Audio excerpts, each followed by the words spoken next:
Hello kids, today I am going to explain you the topic managing waste of the chapter keeping our surroundings clean, and rest of these topics, waste material, waste in houses, disposable waste, all these topics I have discussed in my previous video. तो अगर आपको इसके बारे में explanation को इसका समझना है टॉपिक्स, तो आप ये मेरे प्रीवियस वीडियो में देख सकते हैं। So today I am going to explain you about managing waste. That means आपका जो वेस्ट निकल रहा है वो हम किस तरीके से उसको हम मैनेज करें, कैसे हम कम करें, या फिर हम किस तरीके से उस वेस्ट को हम रीयूज़ करें। Okay, now let's start. We know that the garbage from our homes is finally emptied into an open garbage dumped outside the city limits। अब हम लोग ने प्रीवियस टॉपिक में क्या पढ़ा था कि हमारा सारा जो घर का जो भी वेस्ट होता है वो एक गार्बेज कलेक्टर आकर के वो सब कलेक्ट करते हैं, हम लोग डस्टबिन में थ्रो करते हैं, फिर डस्टबिन से हम गार्बेज कलेक्टर को देते हैं, फिर वो वैन कलेक्ट करके वो सारा गार्बेज को ले जा करके सिटी से बाहर लैंडफिल्स में डंप कर देती हैं, isn't it? So but the problem is that there is not enough space to make new dumping grounds। अब क्या प्रॉब्लम अराइज हो गई है, वेस्ट तो हमारे घर से निकल के चला गया, कहाँ पे, लैंडफिल्स में चला गया, वहाँ पे वो डंप हो गया। लेकिन अब प्रॉब्लम क्या हो गई है कि अब इतना ग्राउंड नहीं है कि हम नई नई जगह जो है वेस्ट को डंप करने के लिए हम लैंड वेस्ट करते रहें, ठीक है। क्योंकि अब क्या होने लगा है, पॉपुलेशन बढ़ने लगी है, तो ज़्यादा से ज़्यादा लोगों को घर चाहिए होता है रहने के लिए। तो अब चाहे तो अब फ्लैट्स खड़ा कर दें हम लोगों को रहने के लिए, और या फिर हम लैंडफिल्स बना दें, इज़न्ट इट। अगर हम लैंडफिल्स ही बनाते रहेंगे तो लोग रहेंगे कहाँ, और अगर लोग रहना, अब लैंड्स में लोग रहना शुरू कर दिए हैं तो फिर लैंड तो हम जो हमारा जो गार्बेज है वो डंप कहाँ होगा। तो ये प्रॉब्लम अराइज होने लगी है। So it is therefore important to find a solution to the problem of waste disposal. तो अब इस बारे में सबको सोचना चाहिए कि वेस्ट डिस्पोजल कैसे किया जाए, कैसे हम कम से कम जो है हम वेस्ट करें, अपना वेस्ट करें। Okay, there are 3 important things that need to be followed to control the waste problem।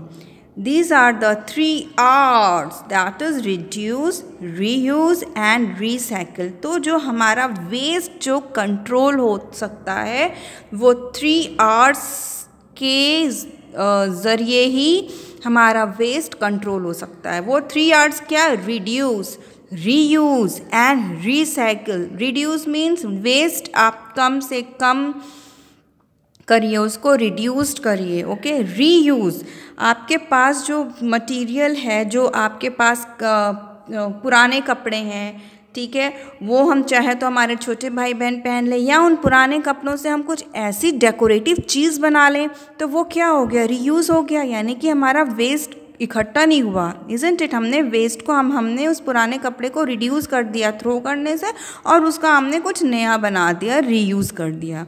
And then the recycle, और थर्ड चीज़ क्या, रिसाइकल। तो कुछ ऐसे वेस्ट होते हैं जो कि रिसाइकल हो जाते हैं, वो पहले रॉ मटेरियल में कन्वर्ट होता है और फिर उससे न्यू प्रोडक्ट बन जाता है। So let's study about one points. Reduce, तो फर्स्ट हम लोग आते हैं रिड्यूस में। This means having to reduce the quantity of garbage to produce so that we do not have to worry about disposing of waste or recycling it later। अब reduce में क्या, हमको जो अपना गार्बेज है वो रिड्यूस करना है। We have to reduce our garbage. अगर हम अपना गार्बेज रिड्यूस कर देंगे तो क्या होगा, तो हमको ज़्यादा परेशान होने की ज़रूरत नहीं है। There are many ways to reduce waste. अब बहुत सारे ऐसे तरीके हैं जिस वजह से हम अपने वेस्ट को रिड्यूस कर सकते हैं। We should think of ways to reduce waste. When we shop, work and play. तो हम लोग को सोचना चाहिए कि हम किस तरीके से अपने वेस्ट को रिड्यूस करें जब हम लोग शॉप कर रहे हैं या वर्क हैं या प्ले के लिए, ठीक है। We should begin by reducing the number of things we use, that is natural resources as well as energy. और हम लोग को ना कि वेस्ट जो है ना ही सिर्फ वेजिटेबल पील्स हो या पेपर हो, बल्कि हमको जो है नेचुरल रिसोर्सेज को भी वेस्ट होने से बचाना है। All right, we should buy goods that have less packaging. अब हमें वैसे फूड मटेरियल्स खरीदने चाहिए, वैसी चीज़ें खरीदनी चाहिए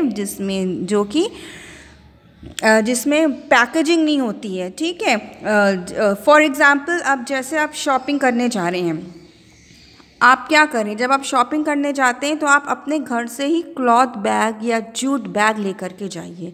अब आप शॉपिंग करने गए, आप 5 शॉप्स गए, उस 5 शॉप्स में से आपने 1 आइटम लिया और उस 1 आइटम को हर शॉप ने क्या किया, एक पॉलीथीन में दे दिया। तो आपके पास क्या हुआ, 5 पॉलीथीन्स कलेक्ट हो गई जो कि कोई यूज़ की नहीं है। जब आप घर आएंगे तो क्या करेंगे, उसमें से आपने अपना सामान तो निकाल लिया और जो पॉलीथीन है उसको थ्रो कर दिया डस्टबिन में, ठीक है। तो इससे क्या हुआ, 5 वेस्ट मटेरियल हमारे पास इकट्ठे हो गए, 5 पॉलीथीन्स हो गए। इसके अलावा अगर आप घर से शॉपिंग बैग ले करके जाते तो क्या होता, आपको पॉलीथीन लेने की ज़रूरत ही नहीं पड़ती।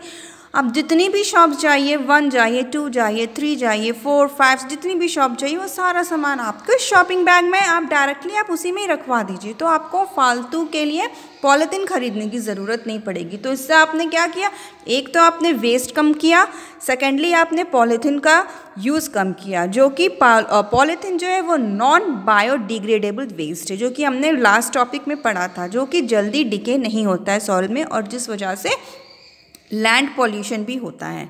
तो आपने 2 काम कर लिया, एक तो आपने वेस्ट बचा दिया और दूसरा आपने पॉलीथीन का भी यूज़ जो आपने रिड्यूस कर दिया, इज़न्ट इट। नेक्स्ट है, we should buy things that are durable and last for a longer time. अब हम वो चीज़ बाय करें जो कि ड्यूरेबल और काफ़ी लंबे समय तक चले, हमको बार बार वो चीज़ खरीदना ना पड़े। We should always carry a cloth bag for shopping and avoid using plastic bags। देखिए, यही अभी मैंने आपको एग्जाम्पल बताया था कि हम लोग क्लॉथ बैग या जूट बैग का इस्तेमाल करें शॉपिंग में जाने के लिए और प्लास्टिक बैग्स को हम लोग अवॉइड करें। We should buy only what we need। अब हम लोग को सिर्फ उतना ही सामान खरीदना जितने की ज़रूरत है, ये नहीं कि शॉप में का ये भी ले लिया, ये भी ले लिया, ये भी ले लिया, ये भी अच्छा लग रहा है ले लेते हैं, ये पेंसिल तो बड़ी न्यू लग रही है, कुछ न्यू स्टाइल की है, चलो इसको भी मम्मा ले लेते हैं। मम्मा ये चॉकलेट में तो बड़ी अच्छी फ़ोटो बनी हुई है, चलिए इसको भी ले लेते हैं, तो वो भी ले लिया। तो इस तरह से और भी आइटम्स होते हैं, तो ज़रूरत ही नहीं है, जितनी ज़रूरत है बस उतनी ही लें। We should not store things which are not needed. और हमको जो है ऐसी चीज़ें स्टोर करके नहीं रखनी चाहिए जिसकी हमें ज़रूरत ही नहीं है, ठीक है, ना अभी ज़रूरत है ना आगे ज़रूरत पड़ेगी, तो ऐसी चीज़ रखने का भी घर में कोई फ़ायदा नहीं है। All right, now come to the second point, reuse. अब हमारे पास जो चीज़ है जो हम थ्रो नहीं करना चाहते, कुछ ऐसी चीज़ें होती हैं जो हम थ्रो नहीं करना चाहते हैं, तो उसका हम रीयूज़ कर सकते हैं, isn't it. Reuse means finding new ways for things that would normally thrown away। जो चीज़ हम थ्रो कर देते हैं या जो हम थ्रो नहीं करना चाहते, उसी चीज़ को हमने रीयूज़ कर लिया, कुछ उसी चीज़ से हमने कुछ नई चीज़ बना दी। जैसे ओल्ड क्लोथ से हमने जैसे ओल्ड क्लोथ से मास्क बना दिया, हैंकीज़ बना दिया, नैपकिन्स बना दिया, इज़न्ट इट। तो ये सारी चीज़ें जो होती हैं वो रीयूज़ में आ जाती हैं। वी शुड रीयूज़ ग्लास और plastic jars, bottles and containers. अब इसमें कि हम लोग glass, plastic jars, bottles and containers को हम लोग रीयूज़ कर सकते हैं।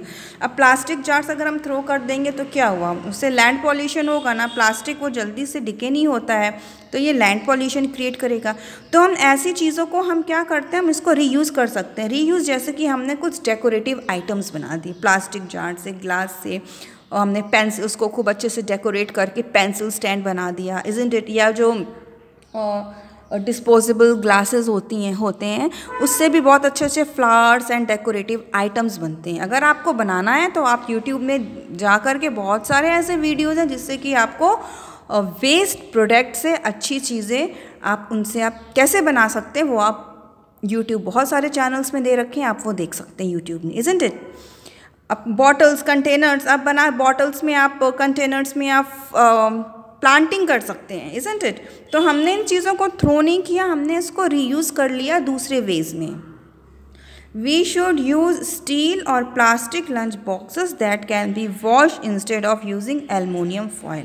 अब हम लोग क्या करते हैं, बहुत बार क्या होता है हमारे, जब बच्चे मोस्टली जब स्कूल जाते हैं तो क्या होता है कि मम्मा उनकी जो चपातीज़ होती हैं वो एलुमिनियम फॉइल में रैप कर देती हैं। Aluminium foil is very harmful for our health, ठीक है। तो एलुमिनियम फॉइल में रैप नहीं करना चाहिए खाना। आप या तो पेपर नैपकिन में रैप करें, या बटर पेपर पे रैप करें, या क्लॉथ नैपकिन में रैप करिए, but avoid using aluminium foil. Alright, तो हम लोग जो है प्लास्टिक लंच बॉक्सेस यूज़ कर सकते हैं, स्टील के भी लंच बॉक्स यूज़ कर सकते हैं। ऑलराइट, नेक्स्ट है cloth napkins and handkerchiefs or hand towels should be used instead of paper tissues and paper napkins. अब paper tissues and paper napkins की जगह हम क्लॉथ नैपकिन्स एंड हैंकरचिप्स भी यूज़ कर सकते हैं। जैसे बहुत बार क्या होता है घरों में, जब मम्मा चपातीज़ बनाती हैं तो एक बर्तन में वो क्या करती हैं, पेपर रख देती हैं, पेपर नैपकिन्स रख देती हैं, फिर उनके ऊपर जो है वो रोटियां गरम गरम सेक के रख देती हैं, ठीक है। तो इससे क्या होता है, बहुत सारे paper tissues and paper napkins use होती हैं और फिर उसके बाद वो डस्टबिन में थ्रो कर दिया जाता है। तो इसको अवॉइड करने के लिए क्या किया जा सकता है, उस बर्तन में हम क्या यूज़ कर सकते हैं, हम क्लॉथ नैपकिन्स या हैंकरचिप बड़ी बड़ी वाली उसको रख दें अच्छे से, उसको बिछा के, और फिर उसके ऊपर हम गरम गरम रोटियां सेक के डाल सकते हैं। तो इस तरह से हम जो है कुछ पुराने कपड़ों का हम रीयूज़ कर सकते हैं, ठीक है। अब जैसे नैपकिन से, हैंकरचिप से, हम पुराने ओल्ड कॉटन क्लोथ से जो कि हमारे यूज़ का नहीं है, जो हमारे छोटे भाई बहन भी नहीं पहन सकते हैं, उसका हम बना सकते हैं।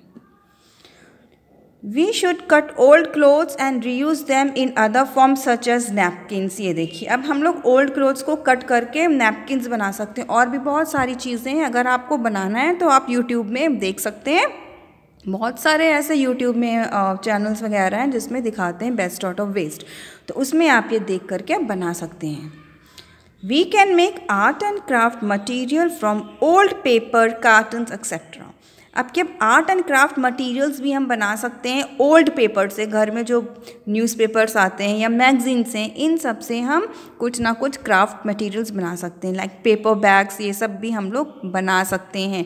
As well as cartons etcetera, जो कार्टन्स होते हैं, कार्टन्स जो होते हैं, बॉक्स होते हैं, गत्ते का बॉक्स होता है, मोस्टली आजकल बहुत ज़्यादा लोगों के घरों में होने लगा है। क्यों होने लगा, क्योंकि नेचुरली लोग ऑनलाइन शॉपिंग करते हैं, और जो ऑनलाइन शॉपिंग का जो प्रोडक्ट आता है घर में वो कार्टन में ही आता है, इज़न्ट इट। तो बहुत सारे कार्टन इकट्ठे हो जाते हैं और फिर वो थ्रो कर दिए जाते हैं।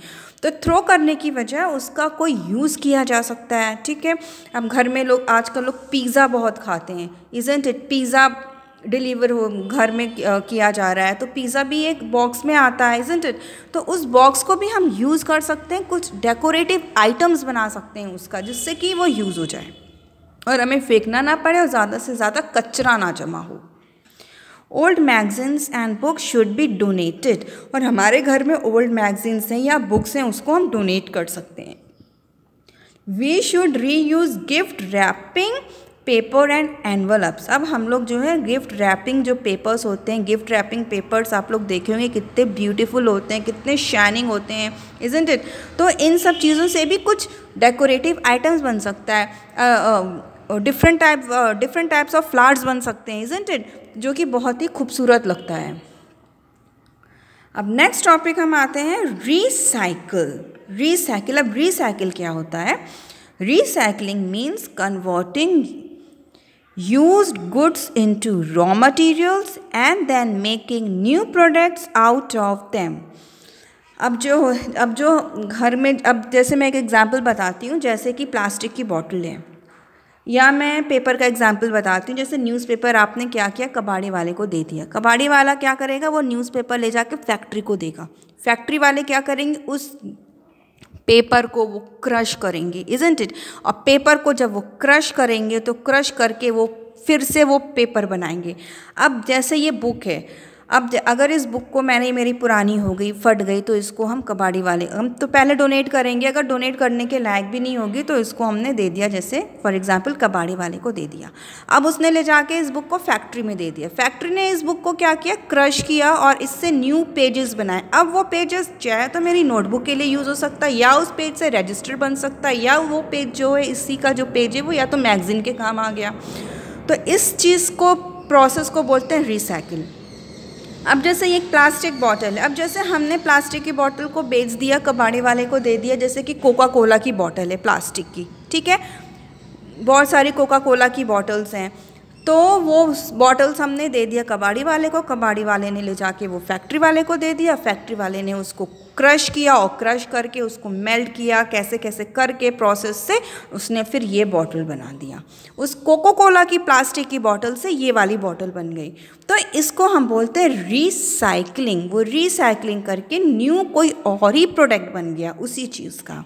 ऑल राइट, तो recycling helps in reducing waste. अब रिसाइकलिंग जो होता है वो वेस्ट को भी रिड्यूस करता है। कैसे करता है, क्योंकि हमने कोका कोला की बॉटल मैंने ऐसे सॉइल में कहीं ऐसे मैंने फेंक नहीं दिया, क्योंकि ये नॉन बायोडिग्रेडेबल है, ठीक है।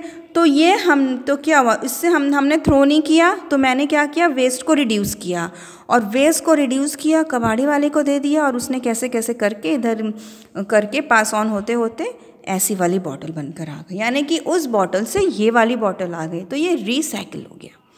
In order to recycle, we need to separate waste into things that decompose, biodegradable, and those that do not decompose or take very long to decompose, non-biodegradable. अब क्या होता है, biodegradable and non biodegradable waste को अलग अलग कर दिया जाता है ड्यूरिंग रिसाइकल। जब रिसाइकल हो रहा है तब बायोडिग्रेडेबल वेस्ट और नॉन बायोडिग्रेडेबल वेस्ट को अलग अलग कर दिया जाता है, क्योंकि बायोडिग्रेडेबल वेस्ट से भी कुछ बनता है। क्या बनता है, मैन्योर बनती है, खाद बनती हैं, ठीक है। अब नेक्स्ट पॉइंट आता है कंपोस्टिंग। अब कंपोस्टिंग क्या होता है, दैट मीन्स हम चीज़ों को सड़ा के, जो बायोडिग्रेडेबल वेस्ट है ना, वो चीज़ों को सड़ा के हम मैन्योर बनाते हैं, उसको हम बोलते हैं composting. So composting is natural way of managing biodegradable waste by recycling it into useful things. अब कंपोस्टिंग में भी क्या होता है, जो बायोडिग्रेडेबल वेस्ट है वो भी रिसाइकिल हो जाता है यूज़फुल थिंग्स में, यानी कि जो बायोडिग्रेडेबल वेस्ट है ना, वो कई ईयर्स के बाद या फ्यू मंथ्स के बाद क्या होता है, वो मैन्योर में कन्वर्ट हो जाता है। और मैन्योर तो सबको पता है, जो कि प्लांट्स के लिए बहुत अच्छी होती है।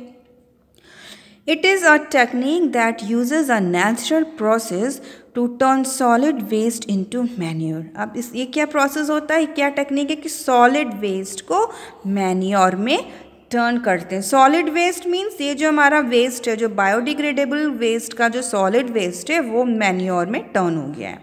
It is use for fertilising the soil, और सॉइल को फर्टिलाइजेशन के लिए ये बहुत ही अच्छी होती है।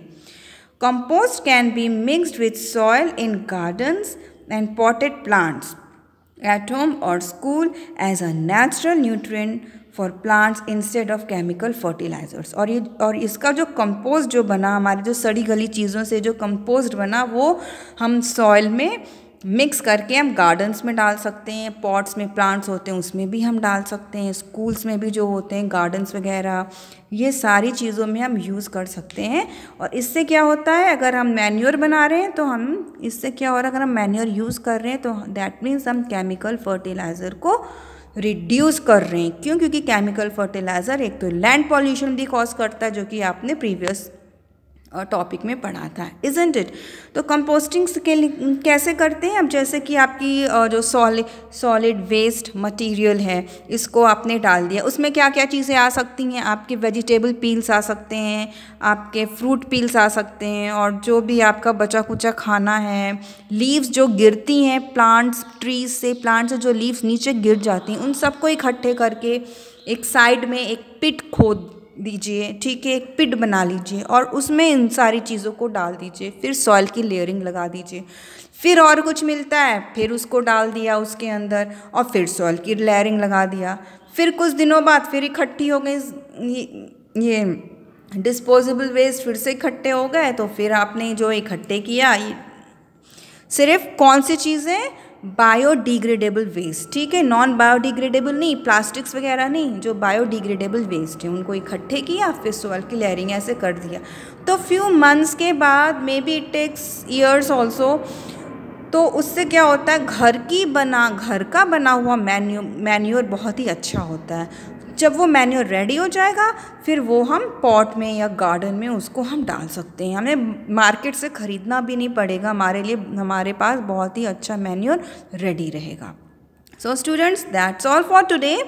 सो in this way I have completed this chapter keeping our surroundings clean, all right। और अगर अभी तक आपने मेरा चैनल सब्सक्राइब नहीं किया है तो आप लोग मेरा चैनल सब्सक्राइब कर लीजिए, जिससे कि आपको और वीडियोस के अपडेट मिलते रहें। So thanks for watching my video, bye bye and God bless you.